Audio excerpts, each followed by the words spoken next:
And welcome back, everyone. The Lantern Corps from Casper Johansson. I believe it's Johansson.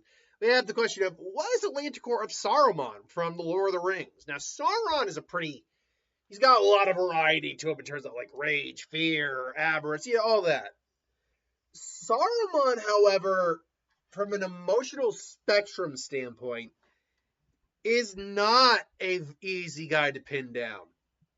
First of all, again, I don't think willpower is an emotion, but regardless. Because there's two of Saruman. There's before his corruption from Sauron and after his corruption from Sauron.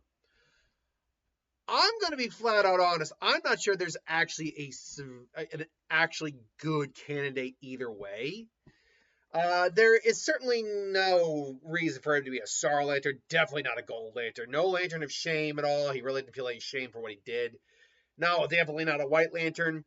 He did die, so you could count him as a Black Lantern, but and resulted in a bit of death. But still, definitely not a Lantern of Hope. Not really a guy of greed. He had goals and aspirations. There's a difference. Not a Lantern of Love, not a Lantern of Rage.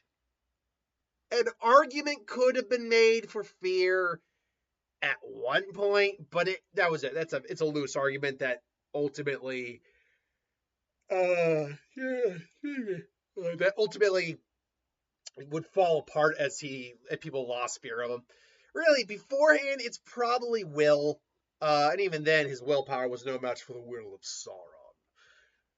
But after the fact, it's probably compassion, because he didn't have really any compassion in him at all. He didn't care about the Forest, he didn't care about the people he hurt. All he was doing was in the name and the will of Sauron. So I'd probably go those routes for him. He's one of those characters who's really fascinating, but from an emotional spectrum standpoint, does not really work in these contexts. Still, that's my thoughts. Let me know what you think. Put in the comments below. It's a quick video today, but I still got to record my Naruto part 1, or part, I think it's 14 we're on now, and Naruto part 15 videos. So thank you for watching, and I hope you enjoyed. See you next time.